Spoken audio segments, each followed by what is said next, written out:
Agora é hora do retorno do nosso Renato Sebessati. Foram boas as férias, Renato? Muito boas, João Paulo Mestre, mas o senhor sabe que as férias, elas têm um problema. Elas acabam? Exatamente.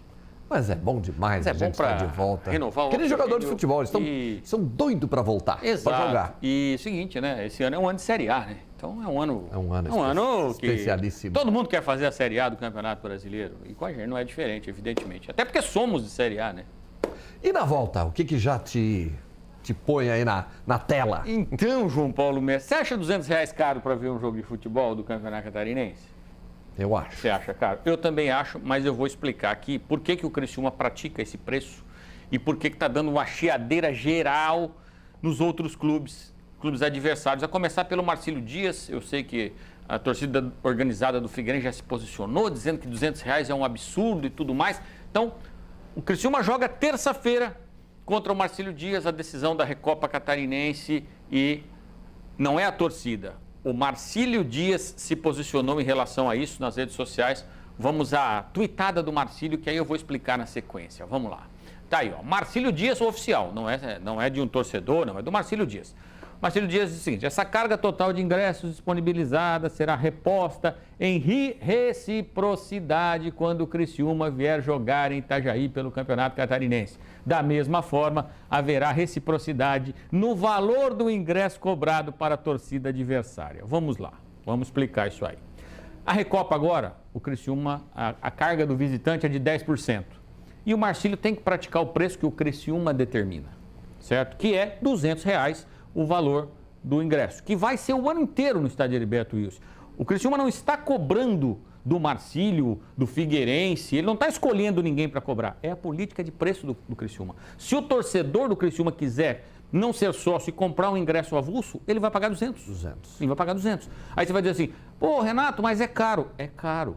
Mas qual é a política do Criciúma? Eu quero que você seja sócio. Justo. E você sendo sócio, você vai pagar 120, 140. Se você for estudante, você vai pagar 80 por mês e vai ter o seu ingresso. Aí vamos chegar aqui no ponto. Tá dando certo ou não? São 18 mil sócios. Gente querendo entrar e não tem vaga. Tá dando certo ou não? Mais do que certo. Então, cada clube tem que olhar para o seu nariz. Agora, eu entendo perfeitamente. O torcedor do Marcílio está indignado. Quando o Criciúma for jogar lá, eles vão cobrar 200. Só que para cobrar 200, o Marcílio, assim como o Avaí fez ano passado, ele vai ter que driblar legislação. O que a legislação determina? Você não pode cobrar valores distintos em lugares semelhantes. Então, se eu estou na arquibancada desse lado, a torcida do Criciúma vai ficar na arquibancada desse lado. Do meu torcedor, eu sempre cobrei 80. Eu não posso cobrar 200 desse aqui. Mas o que é que os clubes fazem?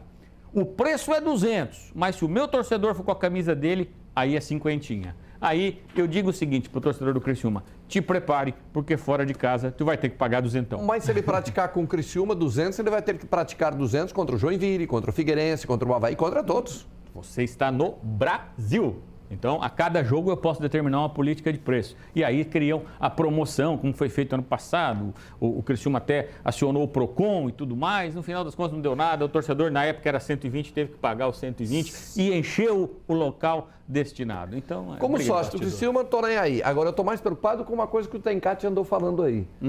Está preocupado que não tem jogador. Não tem jogador para fazer coletivo? Não tem jogador para fazer coletivo. Então, já tem um jogo terça-feira. É o seguinte, bom, primeiro, é desumano o que é feito. Né? O jogador se reapresenta para uma pré-temporada, ou se apresenta para uma pré-temporada no dia 2 de janeiro, e no dia 13, no dia 14, no dia 15, ele tem que estar em campo jogando 90 minutos. Se eu sou o Criciúma, um abraço, pessoal, acho sensacional a ideia da Recopa Sul-Americana, mas vou jogar com o meu time base. Porque o meu time principal tem Série A do Campeonato Brasileiro. E eu não vou colocar o jogador em campo com 12 dias de trabalho, com risco de perder jogador com lesão muscular, 2, 3, 4, enfim. Mas e se não ganhar a Copa Santa Catarina, a Recopa Catarinense? Vai mudar o que na história do Criciúma? Mas o Criciúma seguiu por um outro caminho. Vai colocar o time principal, aqueles que tiverem melhor condição, o Tencati vai colocar. E sobre a reclamação, seguinte, sabe aquele chororô? O Tencati está querendo dar aquela choradinha, aquela pressionada na diretoria. Eu não tenho jogador para fazer coletivo. Mas treinador hoje, João Paulo Mestre, não dá treino coletivo. Ele dá treino em campos reduzidos, chamados os treinos específicos e tal. Tem que ter uma choradinha, com certa razão. Ele quer o maior número de reforços possível. O Criciúma está no mercado, trouxe 5, deve trazer mais 3 ou 4, mas a vida segue e tá tudo bem para todos os lados, meu caro. Sabe quem não reclama do duzentão? Ney Lopes, chega mais. Duzentão ele dá de gorjeta. Concordo plenamente, assino embaixo. O Criciúma não tinha nada que pegar essa recopa aí e jogar contra o Marcílio Dias. Que me perdoe, Marcílio Dias. Não tem nada a ver. Hã? Cada um na sua realidade. Título. Que título? Que título? Uma taça, vale uma taça o campeonato. Valeu, Ney. Vambora. Vocês estão de uniforme, eu esqueci. Eu troquei o uniforme. Pelo amor de Deus, não.